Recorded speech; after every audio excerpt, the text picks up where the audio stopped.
Karibuni, leo tuko Duka Huru podcast na leo nipo na dada yangu.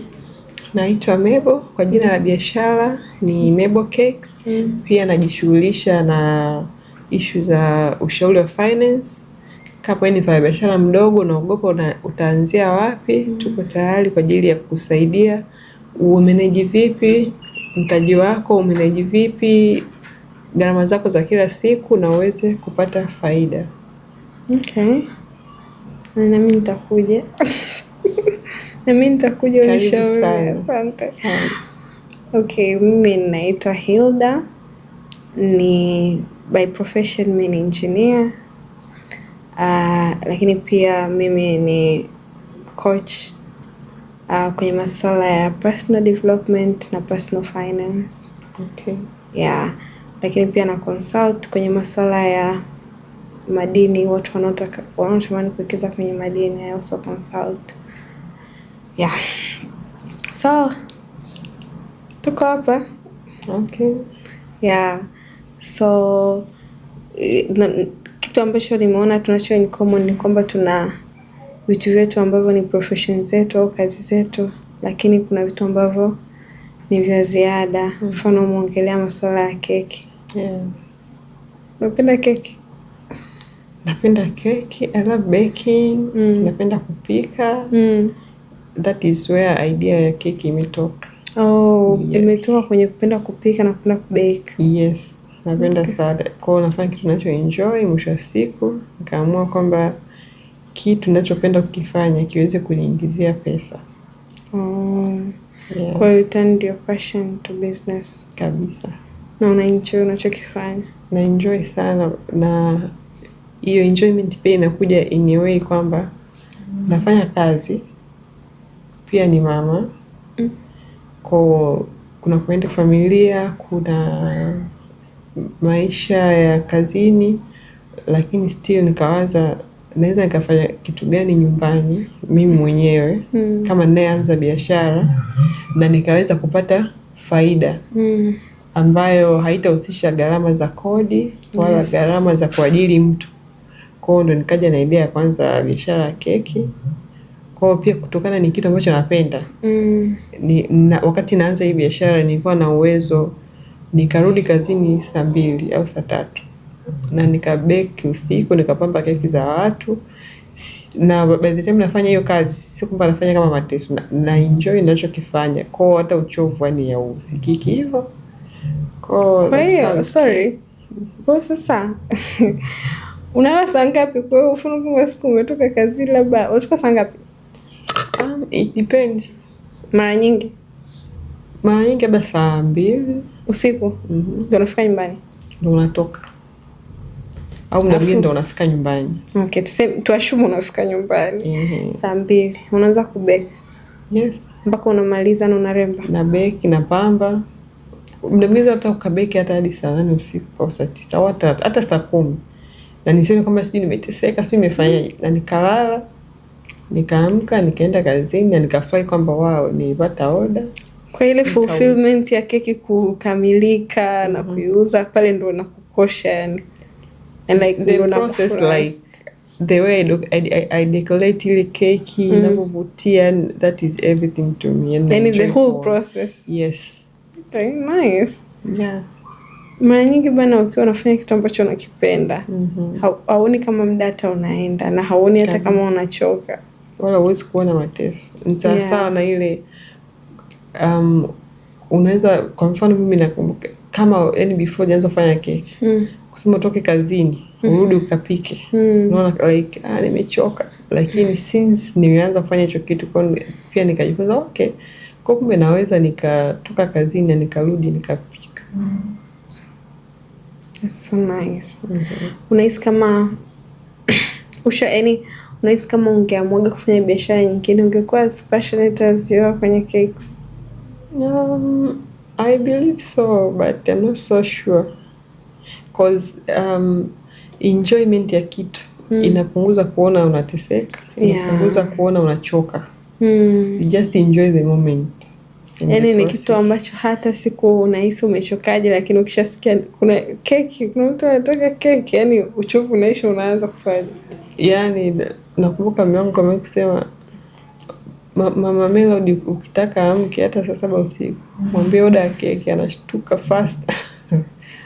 Kuna siku moja nilikuwa nimepost kwenye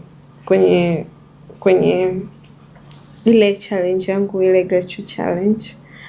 Sikumbuki ilikuwa ni siku gani, lakini nilikuwa na jaribu kuongelea swala la kitu gani ambacho unakifanya vizuri sana kuliko vitu vingine, kitu ambacho hata ukiamshwa usiku wa manane unaweza ukakifanya vizuri, yani na hautaona kama ni mateso. Yes. Kwa kweli correcting cake. Enjoy sana. Nimekula keki zako leo, ni nzuri. Thank you tena nimekula banana bread.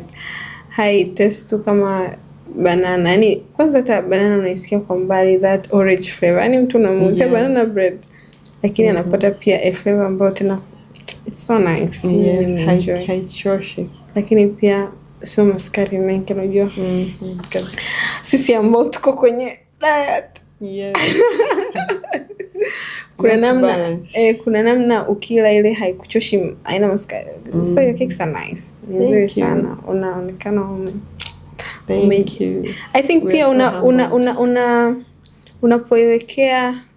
unapoiwekea kitu ambacho unakifanya, unakekea, sio tusemeje, unaekea ni ile kichoko cha ndani ile.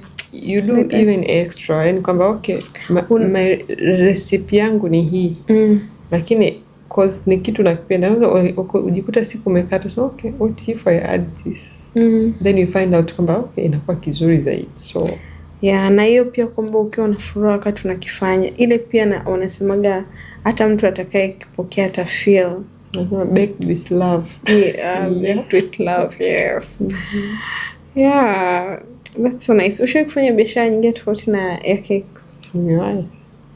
Before cake nilikuwa na sehemu ya chakula Mwingi. Okay. Mwingi pale sokoni karibia na Jamilex. And kwa sababu nilikuwa busy sana kazini, so unakuta hata muda wa kusimamia ilikuwa shida. Okay. Kwa hiyo nijikuta kwamba tu sasa tumedumbukiza tu ile imepotea. Kwa sababu unaweka pale vijana kwamba umenunua gunia la chips so and so. Kwamba ukiondoka na yeye ananunua vya kwao, wanapika vile kwa sababu hamna wateja. Kwa mwisho wa siku nikajikutaga nikafunga ile biashara, ndo nikawaza kitu gani naweza ngafanya mwenyewe nyumbani. Nione kama faida yangu ni 10,000, lakini hii hapa nimeishika. Ndio ikaja cakes. Yes, ndio ikaja. Lakini biashara zako zote zimebase kwenye mapenzi yako ya kupika. Napenda kupika vibaya. That's so nice kwa kweli. Ukijua kitu unachokipenda, there's a way unaweza ukapata business idea kwenye hicho kitu. Kabisa. Mimi hata bado naendelea kujifunza kuhusu keki. Kwa still bado ninalipia madarasa ya keki, and sioni kama napoteza hela cause ni kitu nakipenda na naenjoy kukifanya. So I like kuwa any better and better. Yes. Nimejifunza kwa kweli. Maana ukiwaza kweli unatoka kazini na hizi foleni za damu. Ufika nyumbani na we ni mama. Watoto wangapi? Watoto 4. Watoto 4 wanakuhitaji, majukumu yako yanakuhitaji, na still you manage to bake these delicious cakes. Yani kwa kweli, yani hicho kitu ni kitu ambacho najifunza kabisa. Tunajifunza. Zamani tulikuwa tunaambiwa matajiri hawalalagi, lakini sidhani kama ni matajiri, watu wenye passion, yani watu wanapenda kitu ambacho wanakifanya. Na pia hata yes, kuwa na passion na yani kwamba kitu kingine mimi nilichojifunza kutoka kwangu ni kwamba hatutaki kujihurumia. Yes. Yani kuna point you have to do it. Even hata pale unapoona kwamba like this is beyond, lakini kama unahakika kwamba hii itakupa outcome, usijihurumie, jitoe tu, ni kipindi kitapita, haitakuwa hivyo milele.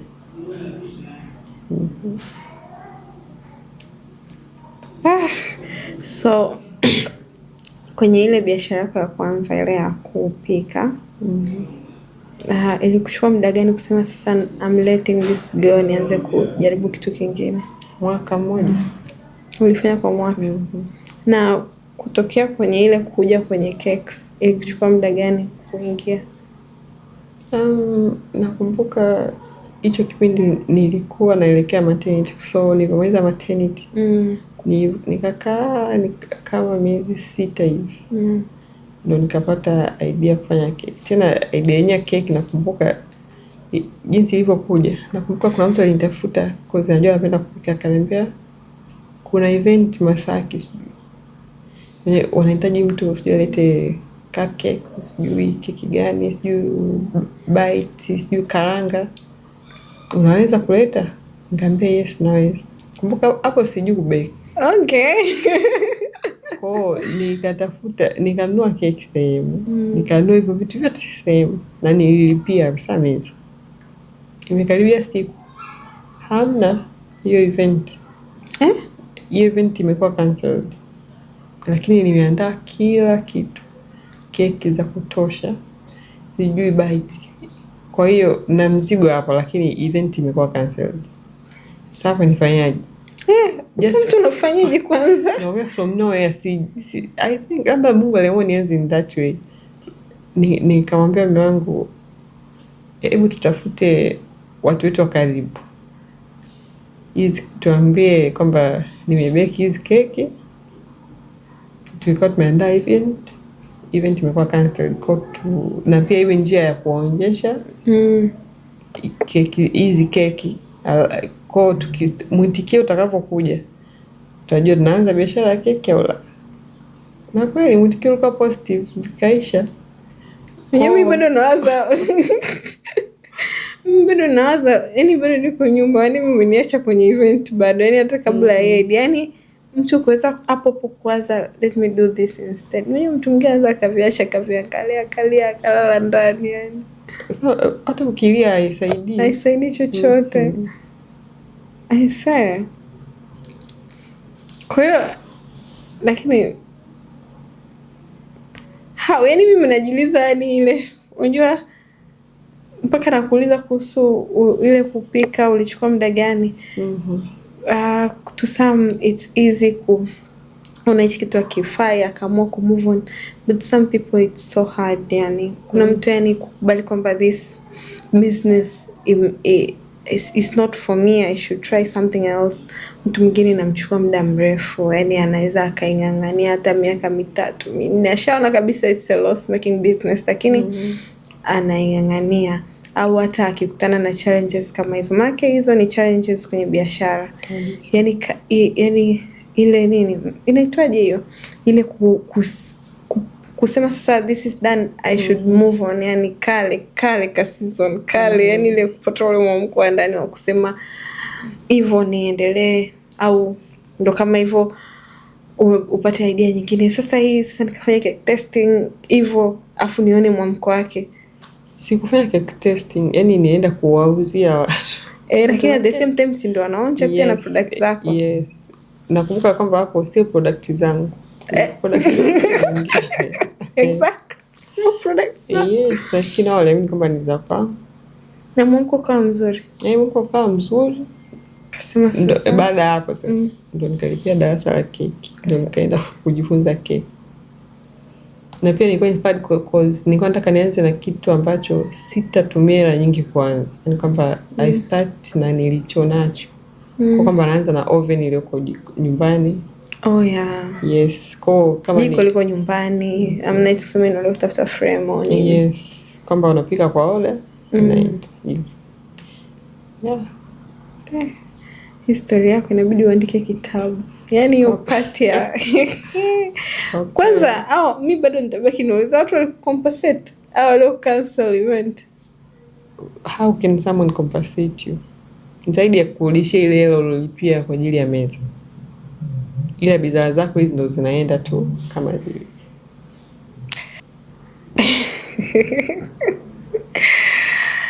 Nakumbuka kuna biashara nilishawahi kuifanyaga huko Juba. Nilikuwa nauzaga mashuka. Hata ikuwa passion. Nilikuwa winga wani. Nilikuwa nanunua tu nilikuwa tunauza. Yaani just niwe na kitu cha kufanya, yani kwa kitu cha kufanya. Yaani utatoka kwenye lecture. Maana nilikuwa niko chuo. Una kipindi saa 8, mteja yuko Kariakoo au yuko sehemu ya mbalimbali, labda yuko Tegeta. Kipindi kile uwezo ukatuma Bolt, gharama ni nyingi. Nakumbuka yani unajaribu kumretain mteja. Mambo yalikuwa yanachosha yale. Nilikuja kuacha. At some point ilibidi niache. Kwa sababu unajikuta unatumia muda mwingi barabarani.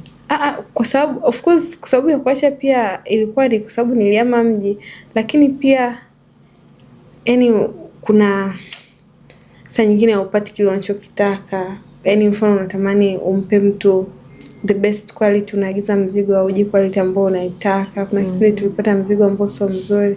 Yani vilikuwa vinakatisha tamaa. Kuna muda unakaa hapo hata wiki nzima. Unabaki tu kama umesusa. Na ile imeenda.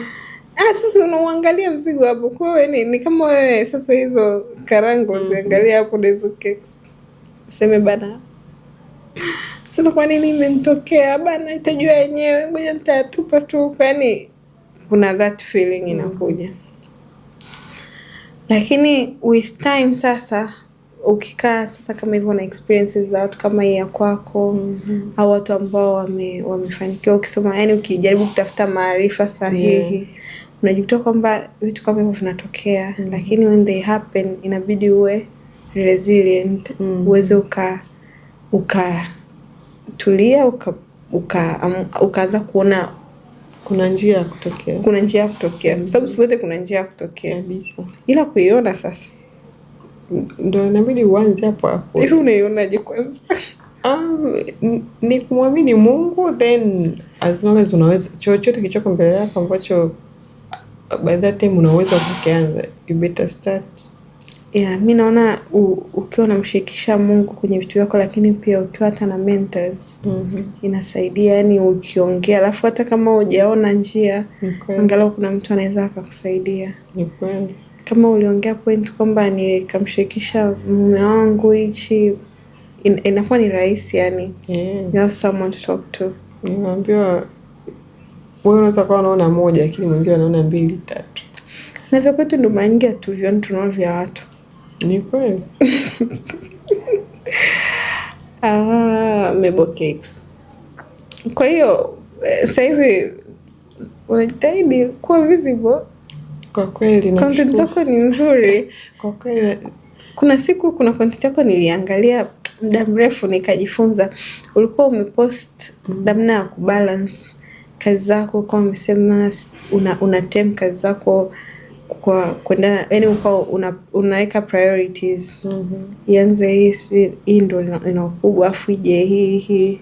Kuna hiyo work life balance. Yes. Hiyo. Na sasa hivi naona una challenge nyingine. Na challenge yetu nzuri sana ya siku 30. Nakaribishwa kutufuatilia. Tuambie kuhusu challenge. Ni challenge ya 30 days to profit challenge, ambayo aim yake ni kutoa awareness ya masuala ya biashara, finance, even kumtoa mtu hofu kwamba and sometimes mtu anaweza kachukulia kwamba hii kitu ni kubwa, kumbe ni swala la mtu kupata awareness. Okay, kumbe I can do this. Okay, kumbe hiki ni hivi. Kwa mfano kwamba like budgeting, mtu anaweza akaelewa budgeting in simple way ikamsaidia even kwenye hata kama biashara yake ndogo, au mtu kuelewa like hiyo hela anayoipata hata kwenye biashara yake ndogo aidistribute vipi ili aendelee kukua hata kama taratibu. Kwa hiyo yani watu kuondoa watu kwenye ile mindset kwamba only watu wa finance ndo wanajua mavitu yao makubwa sio nini, lakini ukiangalia yani maisha yetu ya kila siku ni finance. Yeah, that's true. Ununue kitu usinunue, ni unafanya maamuzi, ni budgeting, ni hela. Kwa yani maisha kila wewe tu in person, maamuzi unayofanya kuanzia asubuhi mpaka jioni, yani lazima finance ingie hapo. Yes, kwa hiyo kwamba yani kuwafanya watu waone kwamba okay, inawezekana, I can do it, inaweza nikafanya hivi, na pia kuwatengenezea watu simple template ambazo zinaweza kumsaidia kumuongoza kwenye biashara yake hata bila kuwa na expert, kwa sababu sio kila mtu anaweza kulipa expert. Kwamba you have to be honest. Uchague kati ya haya matatu katika biashara unayoifanya. Ni kweli unapata faida au are you surviving au haujui? Na kuna watu ni ngumu kukubaliana na uhalisia. Yes, muda mwingine mtu anafanya biashara anaona sales ni nyingi, lakini kumbe hajafanya evaluation kujua kwamba kweli kabisa anapata faida au ni yani yupo tu pale kwamba watu wanajua tu anafanya biashara, lakini kiuhalisia hakuna kitu anachokifanya. Mwingine anafanya tu aonekane anafanya biashara, lakini in reality hata yule anayefanya aonekane, naamini kuna kitu anaamini kwamba nitatoboa pale. Lakini hata kama unajua utatoboa pale, lakini nao unataka katika activities zako za kila siku za kifedha zinakupeleka pale unapohisi utatoboa, ndio hii ndio unataka evaluate. Kwa hiyo imeanza mwezi wa 4 tarehe 1. Sikumbuki exactly. Lakini kama leo ni siku ya 6, leo ni siku ya 6 umesema? Hapo katikati ni skip. Okay. Basi kwa maana mtu anaweza akaanza leo akaenda na nzuri. Challenges hizi ni nzuri, na unaweza ukahisi labda usione response kubwa, lakini watu waga wanafuatilia kabisa. Yani watu waga wanafuatilia, yani lazima tu the fact kwamba umeianzisha kuna mtu lazima imemgusa huko. Ni kweli, hata mmoja kugusa leo cha kwanza kukutana nacho kesho. Ni kweli. Kwa hiyo kama mtu ambaye hajawahi kufanya biashara au labda naye ana passion ya kupika au ya kubake, I believe how bake cakes peke yake kuna hizi vitu vingine. Maybe do you have classes ambazo unaweza au ukawatrain mtu ambaye ni anaanza kabisa, kwa sababu as you said ni biashara ambayo unaweza ukaanzia hapo ulipo. Sio lazima uanze na mtaji mkubwa. So unaweza ukawatrain watu ambao wanatamani kuanza kabisa. Na pia nina plan kabla ya mwezi wa 7 na plan ya kuandaa workshop. Okay. Yes. Ambayo itakuwa na cakes, kama kujifunza cakes, part of finance, how to manage your finance. Ndio itakuwa kama ni additional advantage kwa tukaohudhuria hayo madarasa ya cake. Lakini pia mtu anahitaji kuanza alipo hata kwenye upande wa cake. Yani I wish to meet those people. Na utakutana nao. Yani kuwapa nguvu, yani kwamba hapo ulipo. Hata na jiko la mkaa you can bake. So lazima uwe na equipment kubwa. Ndio maana katika challenge yangu kuna siku ambayo niliongelea kwamba sio lazima uwe na oven kubwa. Unaweza kaanza na jiko lako. Anza hapo ulipo. Nikaambia watu wa comment kama utaanza na ulichonacho. That's so nice. Watu wanakuaga hawajui pa kwanza, wanaona kumshika mkono. Kwa kupata mtu kama ambaye uko tayari kufundisha na kumshika mkono na ukamwambia kabisa unaweza kaanza hapo ulipo. Watu wanaanza.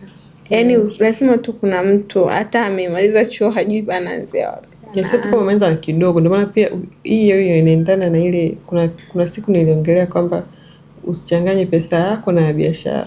Kama umeanza kidogo alafu uchanganye pesa yako na biashara, as time goes on utaendelea tu grow taratibu. Cha msingi uendelee kufanya, uwe na consistency. So leo unaanza keki, kesho unatafuta namba order keki, nauza mawigi. Wanasema ufocus kwenye prioritize biashara ambayo unataka kuifanya, and then you focus on it. It was so nice kuongea na wewe. Mimi nimejifunza vitu vingi na nashukuru. Sasa hivi nilikuwa nafuatilia challenge, lakini ndio hivyo nakuwa on and off. Lakini sasa hivi na mimi utakuwa unatupostia kila siku. kabisa. Ili by the time tunamaliza April tunakuwa angalau tumeshamaliza hizo 30 days kabisa, alafu tunajievaluate kabisa, na tutakupa feedback. Na inasubiri feedback zote, positive na negative zote utazipata. Nashukuru. Saa nyingine pia mtu anaweza kaingia kwenye hii challenge kwa sababu tu unapost kila siku na akaitumia kufanya kitu chake kingine ambacho alikuwa anataka kujichallenge kufanya. Ni kweli. Kwa mimi naingia kwenye hii challenge kwa ajili ya unavyopost, lakini pia commitment ya kula healthy foods. Okay. Kwa nitafanya vyote. That is nice. Hiyo ya kula healthy food nitakutafuta. Ila nikimaliza challenge nitakwambia nimefikia wapi. Okay. Na nikimiss keki nitakuja kuchukua keki za matunda, maana umesema una keki za matunda. Na keki za matunda tamu sana. Nimeonja leo banana bread, it was nice. Kwa hiyo I believe na nyingine zitakuwa nzuri pia sana. Maybe this was nice. Jamani, karibuni Duka Huru podcast. Kama tunavyoona kuna madini mengi, kuna watu wana madini mengi. Na Mungu wangu atakata hapa. Ndio close.